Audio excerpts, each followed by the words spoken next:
మావోయిస్టుల అత్యున్నత స్థాయి నిర్ణయాధికార విభాగమైన కేంద్ర కమిటీ సభ్యుడు 2003 అక్టోబర్ 1న నాటి ఉమ్మడి ఆంధ్రప్రదేశ్ ముఖ్యమంత్రి చంద్రబాబు టార్గెట్గా మావోయిస్టులు జరిపిన క్లెమోర్ మైన్స్ దాడిలో కీలక సూత్రధారి అయిన చలపతి అలియాస్ రామచంద్రారెడ్డిని భద్రతా దళాలు మట్టుబెట్టాయి.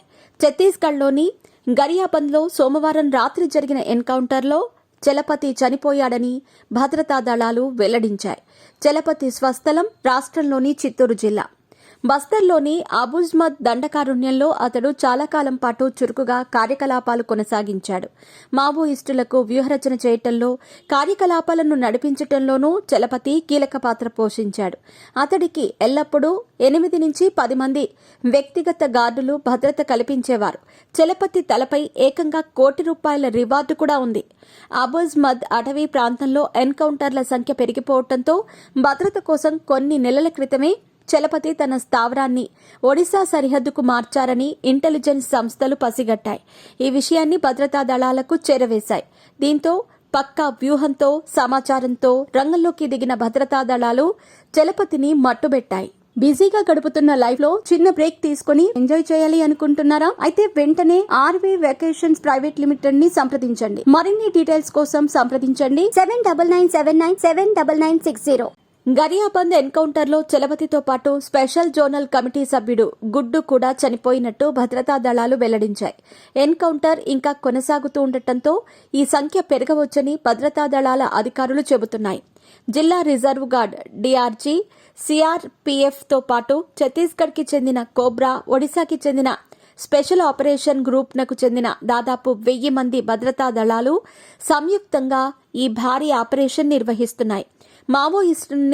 మావోయిస్టుల్ని అన్ని వైపుల నుంచి చుట్టుముట్టి కాల్పులు జరుపుతుండటంతో ఈ స్థాయిలో మావోలు మృత్యువాత పడుతున్నారని అధికారులు తెలుపుతున్నారు.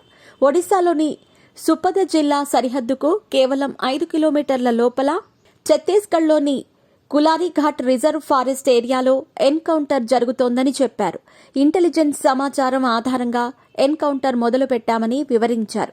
ఎన్కౌంటర్ జరిగిన ప్రాంతంలో సెల్ఫ్ లోడింగ్ రైఫిల్స్ తో పాటు పెద్ద సంఖ్యలో తుపాకులు, మందుగుండు సామగ్రి, ఐఈడీలను స్వాధీనం చేసుకున్నామని ఒక అధికారి ప్రకటించారు. ఎదురుకాల్పులు జరిగిన ప్రదేశంలో భారీ సెర్చ్ ఆపరేషన్ కొనసాగుతోందని వివరించారు. నక్సల్స్ రహిత భారతదేశాన్ని ఆవిష్కరించాలనే లక్ష్యంతో భద్రతా బలగాలు భారీ విజయాన్ని సాధించాయని కేంద్ర హోంమంత్రి అమిత్ షా వ్యాఖ్యానించారు. గరియాబంద్ ఎన్కౌంటర్పై ఆయన ఈ విధంగా స్పందించారు. నక్సలిజానికి మరో గట్టి ఎదురుదెబ్బ తగిలింది. నక్సల్స్ రహిత భారత్ దిశగా మన భద్రతా బలగాలు మరో భారీ విజయాన్ని సాధించారు. CRPF, Odisha special group, Chhattisgarh పోలీసులు ఉమ్మడిగా చేపట్టిన ఆపరేషన్లో పెద్ద సంఖ్యలో నక్సల్స్ మృత్యువాత పడ్డారు. భద్రతా బలగాల ఉమ్మడి కృషితో నక్సలిజం కొన ఊపిరితో ఉంది అని అమిత్ షా పేర్కొన్నారు. ఒడిశా ముఖ్యమంత్రి విష్ణు డియో సాయ్ కూడా భద్రతా బలగాలను మెచ్చుకున్నారు. భద్రతా దళాలు వరుస విజయాలు సాధిస్తున్నాయని, లక్ష్యం దిశగా ముందుకు దూసుకెళ్తున్నారని ప్రశంసించారు. మన సైనికులు సాధించిన అద్భుత విజయం ఇది. వారి ధైర్యానికి నేను సలాం చేస్తున్నానని సీఎం పేర్కొన్నారు. దేశాన్ని 2026 మార్చి నాటికి నక్సల్స్ రహిత భారత్గా రూపొందించాలని కేంద్ర ప్రభుత్వం లక్ష్యంగా నిర్దేశించుకుంది. ఈ క్రమంలోనే 2024లో దేశవ్యాప్తంగా పెద్ద సంఖ్యలో ఎన్కౌంటర్లు చోటు చేసుకున్నాయి.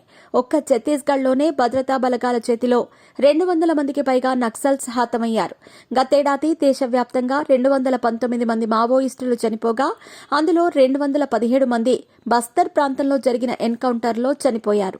బస్తర్ ప్రాంతంలోని బస్తర్, దంతెవాడ, కాంకేర్, బీజాపూర్, నారాయణపూర్, కొండగావ్, సుక్మా జిల్లాలు ఉన్నాయి. ఈ ప్రాంతాల నుంచి 800 మంది నక్సల్స్ అరెస్ట్ అవగా 802 మంది జనజీవన స్రవంతిలో కలిసిపోయారు. 2024లో మావోయిస్టులపై వ్యతిరేక పోరులో 18 మంది భద్రతా సిబ్బంది ప్రాణాలు కోల్పోయారు. మావోయిస్టుల హింసలో 65 మంది సాధారణ పౌరులు చనిపోయారు. ఇక 2025లో ఇప్పటి వరకు దాదాపు 40 మందికి పైగా నక్సల్స్ ఎన్కౌంటర్ అయ్యారని కేంద్ర ప్రభుత్వం చెబుతోంది.